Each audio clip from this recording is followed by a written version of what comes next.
যে 5টা ইন্দ্রিয় দিয়ে আমরা পৃথিবীকে জানি তাদের ত্রুটি অনেক অনেক রকম ভুল তাদের হয়, তবু আমাদের মতো সাধারণ মানুষের তাদের উপর বিশ্বাস অগাধ অগাধ বিশ্বাস আমাদের সাধারণ বুদ্ধির ওপর। এই কটা ইন্দ্রিয়ের নাগালের মধ্যে না এলেই আমরা অনায়াসে অনেক কিছুকে উড়িয়ে দিই। বুদ্ধি দিয়ে আমরা কঠিনভাবে সত্য বা মিথ্যা বলে সবকিছুর উপর রায় দিই, কিন্তু এমন অনেক জিনিস আছে যা সত্য মিথ্যার মাঝামাঝি জগতের, যেখানে বুদ্ধি থই পায় না, ইন্দ্রিয় হার মেনে যায়। সেই রকম একটা কাহিনী আজ বলতে বসেছি। গোড়ায় নিজের একটু পরিচয় দেওয়া ভালো। পশ্চিমের কোনো একটি মাঝারি গোছের সমৃদ্ধ শহরে আমি ডাক্তারি করি। শহরের নামের কোনো প্রয়োজন এ গল্পে নেই, সুতরাং নামটা নাই করলাম। সেদিন রাত্রে শহরের প্রায় বাইরে বহু দূরের একটা কল সেরে একলাই ফিরছিলাম। একে দারুণ শীত এবছর, তার উপর রাত অনেক হওয়ায় ঠান্ডা অত্যন্ত বেশি পড়েছিল। পুরু পুরু গোটা কত গরমের জামা থাকা সত্ত্বেও সব ভেদ করে মনে হচ্ছিল ঠান্ডা হাওয়া আমার পাঁজরার ভেতরে গিয়ে ঢুকছে। আসছিলাম আমার পুরনো মোটরে। এ মোটর আমি আজ 10 বছর ধরে একাই চালিয়ে ফিরছি, কিন্তু এখন মনে হচ্ছিল সঙ্গে একজন শফার থাকলেই বুঝি ভালো হতো। এই দারুণ শীতে স্টিয়ারিং হুইল ধরে সমস্ত হাওয়ার ঝাপটা সহ্য করার যে কষ্ট আর কিছু নেই। আমাদের শহরটি অত্যন্ত ছড়ানো, বড় বড় কয়েকটি রাস্তাকে আশ্রয় করে চারিধারে অনেক দূর পর্যন্ত সে বিস্তৃত হয়ে আছে, কিন্তু জমাট বাঁধেনি। অনেক সময় এক প্রান্ত থেকে আরেক প্রান্তের মধ্যে শুধু একটি নির্জন রাস্তা ছাড়া আর কোনো যোগ নেই। যে রাস্তা দিয়ে আসছিলাম সেটিও অত্যন্ত নির্জন। দুধারে মাঝে মাঝে হর্তুকি বা মহুয়া গাছ, আর রাস্তার দুধারে শুধু শূন্য অসমতল মাঠ। তার ভেতর বাড়িঘর নেই বললেই হয়। কে বাড়ি করবে নির্জন জায়গায়? অন্ধকারে অবশ্য এসব কিছুই দেখা যাচ্ছিল না। আমার মোটরের মিটমিটে আলোয় সামনের পথের খানিকটা দেখা যাচ্ছিল মাত্র। যেতে যেতে মনে হচ্ছিল অন্ধকারের সমুদ্রই যেন আমার মোটরের আলোয় কোনো রকমে কেটে চলেছি। শীতের দরুন কষ্ট পেলেও বেশ নিশ্চিন্ত মনেই চলেছিলাম। আমার কারটি পুরনো হলেও মজবুত, বেয়াড়াপন আসে না। আধ ঘন্টার মধ্যেই বাড়ি পৌঁছে গরম লেপের মধ্যে আরাম করে যে শুতে পাবো এ বিষয়ে কোনো সন্দেহ ছিল না।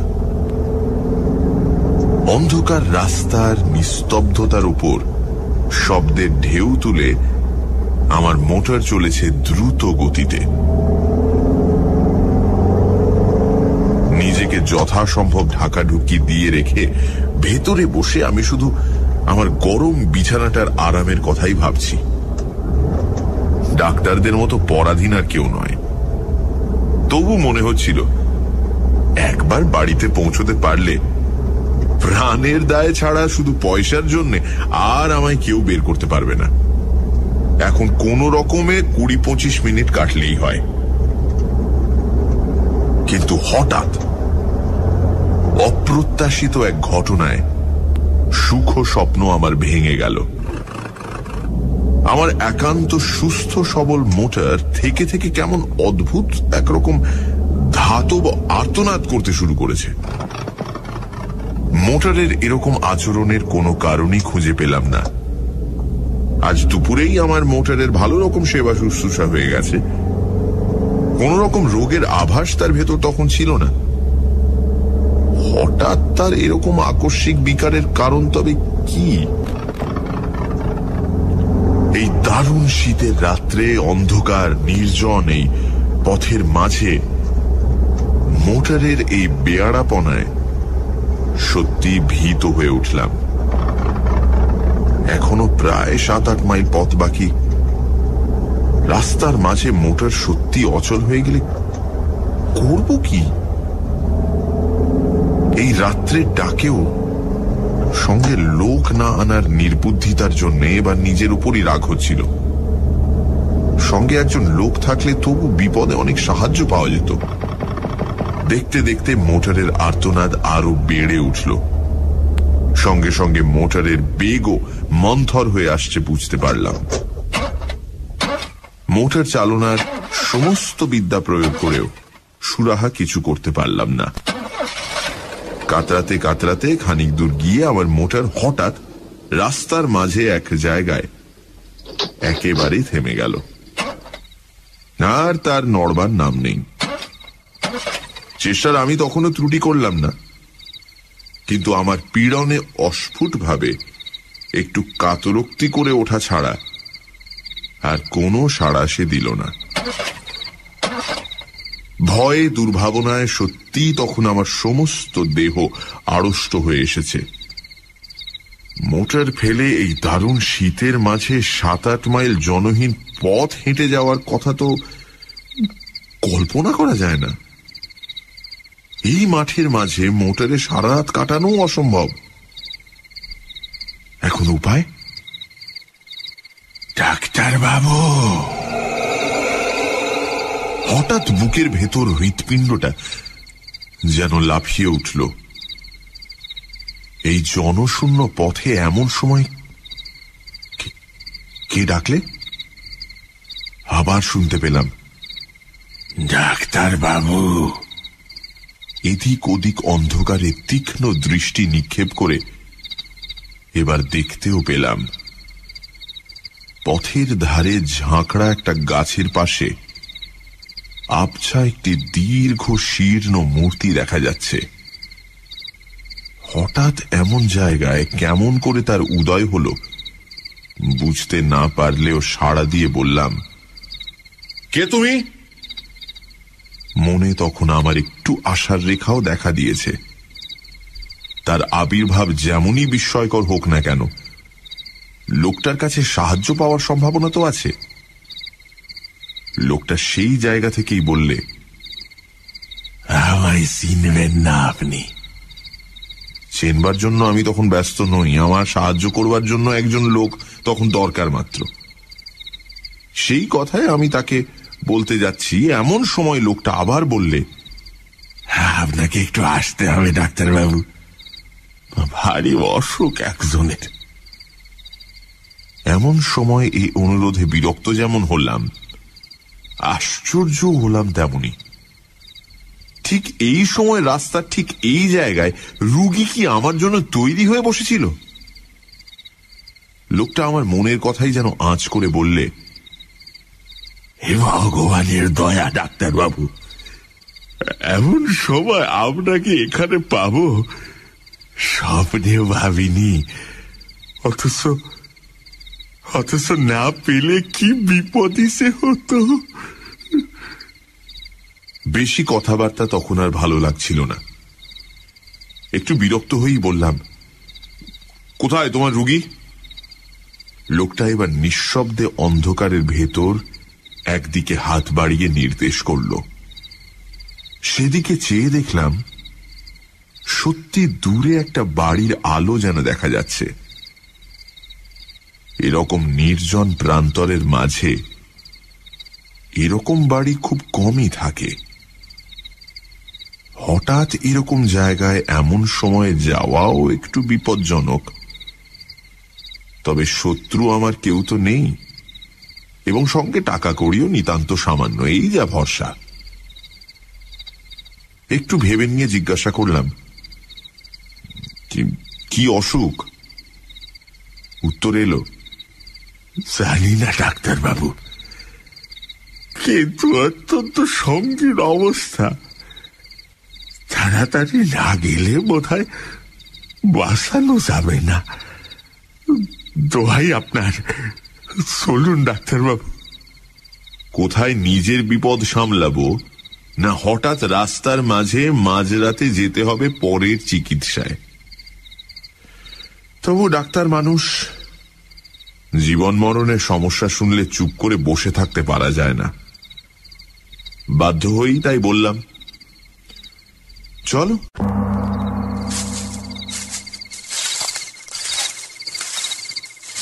মাঠের ওপর দিয়ে সরু একটা পথ, অন্ধকারে ভালো দেখাই যায় না। তাই ধরে লোকটার পিছু পিছু মিনিট 5 হেঁটে একটি বাড়ির উঠোনে এসে দাঁড়ালাম। সামনে একটি ঘরের দরজা থেকে আলো দেখা যাচ্ছে। সেই দিক দেখিয়ে লোকটা বলল, ওই ঘরেই রোগী বাবু, আপনি যান, আমি এক্ষুনি আসছি। অন্ধকারের ভেতরই বুঝতে পারছিলাম বাড়িটি বিশেষ সমৃদ্ধ চেহারার নয়। গুটি 4-5 ঘর এবং একটুখানি ঘেরা উঠোন। ঘরগুলিও সব পাকা ছাদের নয়, দুপাশে খোলার ছাউনি। লোকটার কথা মতো সামনের ঘরে গিয়ে এবার ঢুকলাম। ঘরটি আয়তনে বিশেষ বড় নয়, তার উপর নানান আকারের বাক্স পেঁটরায় বোঝাই বলে ভেতরে নড়বার চড়বার স্থান অত্যন্ত অল্প। দরজার মুখোমুখি একটি জানালা, সেই জানালার ধারে মিটমিট করে একটি কেরোসিনের লণ্ঠন জ্বলছে। সেই আলোতেই অস্পষ্টভাবে দেখা গেল দরজার বাঁ ধারে একটি চারপায়ায় অত্যন্ত শীর্ণ এক ভদ্রলোক শুয়ে আছেন। আমি ঘরে ঢুকতেই ক্ষীণ স্বরে তিনি বললেন, এসেছেন ডাক্তার বাবু, আপনার দয়া কখনো ভুলব না, বসুন। ঘরের ভেতর এদিক ওদিক চেয়ে বসবার জায়গা একটি মাত্র দেখতে পেলাম। জানালার কাছে চারপায়া থেকে অনেক দূরে একটি বেতের মোড়া। সেইটাই টেনে চারপায়ার কাছে বসবার উদ্যোগ করতে ভদ্রলোক আবার ক্ষীণ স্বরে বললেন, বসুন বসুন, ওইখানে বসুন। আগে আমার রোগের কথা বলি, শুনুন। একটু হেসে এবার সেইখানেই বসলাম। রুগীদের নানা অদ্ভুত বাতিকের সঙ্গে আমার যথেষ্ট পরিচয় আছে। বুঝলাম খানিকক্ষণ ধরে নিজের রোগ সম্বন্ধে ভদ্রলোকের নানা মতামত আমায় এখন শুনতে হবে, না শুনলে নিস্তার নেই। ক্ষীণ স্বরে প্রথমেই তিনি আরম্ভ করলেন, আমার রোগ কি সারাতে পারবেন ডাক্তার বাবু? পারবেন আমাকে বাঁচাতে? একটু হেসে বললাম, সেই চেষ্টা করাই তো আমাদের কাজ, আর বাঁচবেন নাই বা কেন? একটু অদ্ভুত হাসির আওয়াজ এলো খাট থেকে।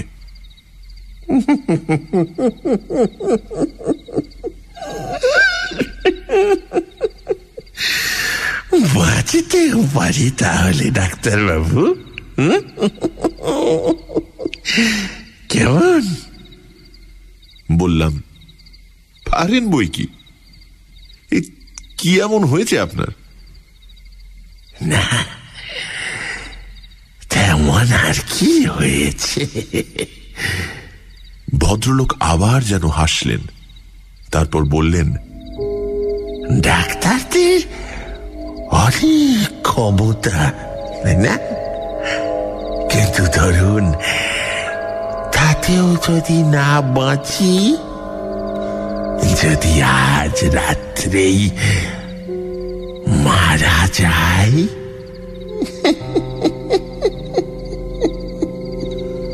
রোগীর এই অর্ধোন্মত্ত প্রলাপের উত্তরে কি যে বলবো কিছুই ভেবে পেলাম না।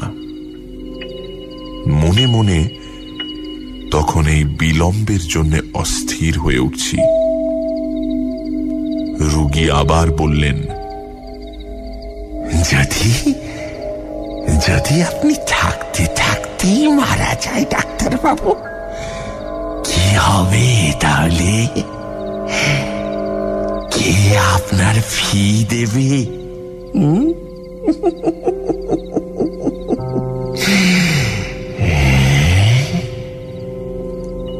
আচ্ছা, পাগল রোগীর পাল্লায় তো পড়া গেছে। বললাম, যদি নেহাতি তাই হয় তাহলে ফি না হয় নাই পেলাম। আমরা শুধু ফির জন্যই সবসময় আসি না। তা বটে,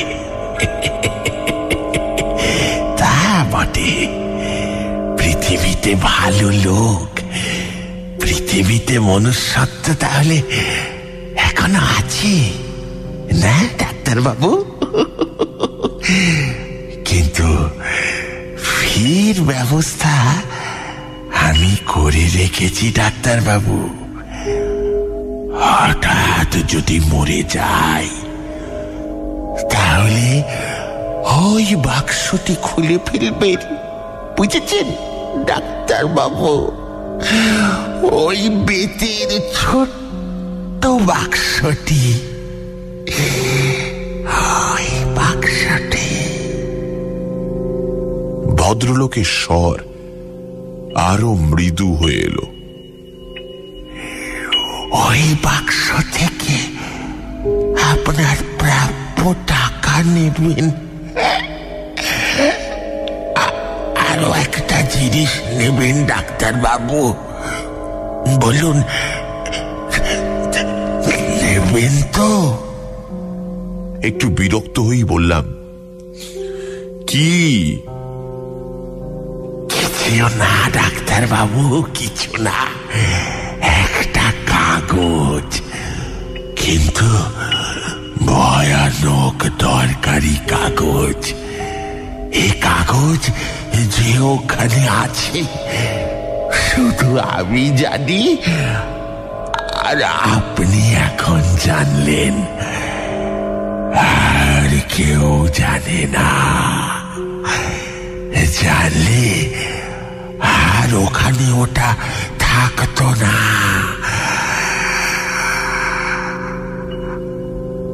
ভদ্রলোক একটু চুপ করে থেকে একটু হেসে আবার বললেন, এ বাড়িতে কাউকে দেখতে না পেয়ে ভাববেন না যেন আমার কেউ নেই। আমার অনেক আত্মীয় আছে, ওত পেতে আছে আমার মরার অপেক্ষায়। শুধু শুধু তাদের বিশ্বাস আজ আমি হয়তো মরব না।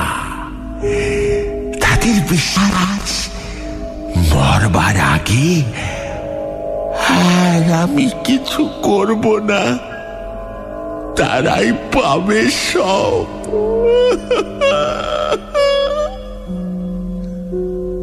আমি এবার বলতে যাচ্ছিলাম, আপনার অসুখটা সম্বন্ধে। অসুখ তো দেখবেনি, তার আগে আর একটা কথা বলিনি।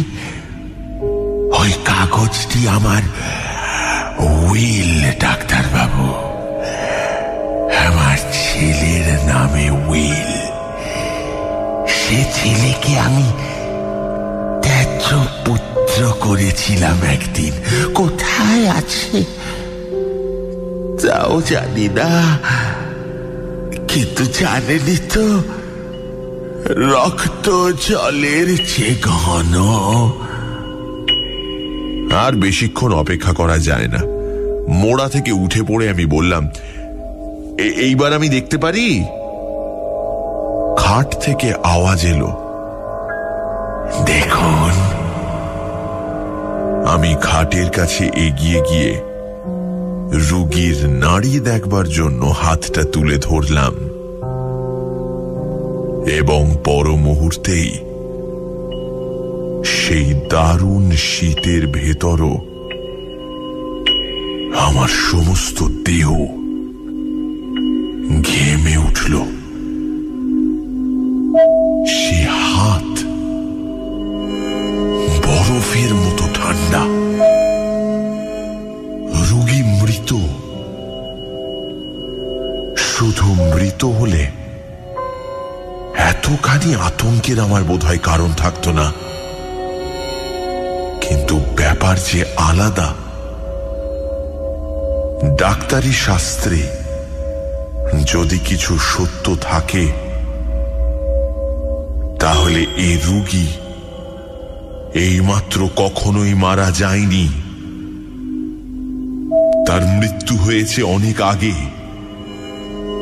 কয়েক ঘন্টা আগে। সমস্ত দেহ তার কঠিন। উন্মাদের মতো আরো খানিকক্ষণ পরীক্ষা করলাম। না, ভুল আমার হতেই পারে না। কিন্তু তাহলে এ ব্যাপারের অর্থ কি?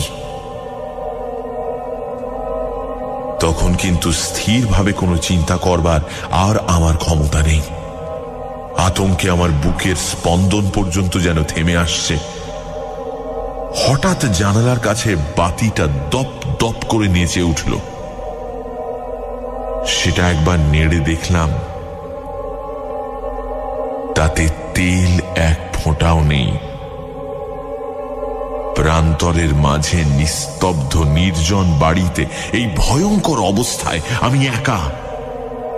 এই বাতির আলোটুকুই যেন আমার একমাত্র সহায় ছিল, তাও নিভতে চলেছে দেখে আমি দ্রুত পদে ঘর থেকে বেরিয়ে পড়লাম। বুঝতে পারলাম পেছনে আলোটা আর কয়েকবার নেচে নিভে গেল। তখন আমি উঠোন ছাড়িয়ে এসেছি প্রায়। কিভাবে তারপর অন্ধকার প্রান্তরের ভেতর দিয়ে ছুটতে ছুটতে এসে মোটরে উঠেছিলাম তা আমার মনে নেই। মোটর চালিয়ে শহরের মাঝ বরাবর আসবার পর আমার যেন স্বাভাবিক জ্ঞান ফিরে এলো। সবচেয়ে আশ্চর্য ব্যাপার মনে হলো, মোটরের এই চলা খানিক আগে অদ্ভুত ভাবে যে মোটর বন্ধ হয়ে গিয়েছিল, হঠাৎ এবার বিনা চেষ্টায় আপনা হতে সে মোটর এমন শুধরে গেল কি করে? তারপর দিন দিনের আলোয় লোকজন সঙ্গে করে নিয়ে সেই প্রান্তরের মাঝকার বাড়ির নিঃসঙ্গ রোগীর শেষ ইচ্ছা পূর্ণ করবার ব্যবস্থা করেছিলাম। তার ছেলেই আজকাল সমস্ত বিষয়ের মালিক। সেদিনকার রহস্যের স্বাভাবিক মীমাংসা কিন্তু আমি এখনো করতে পারিনি।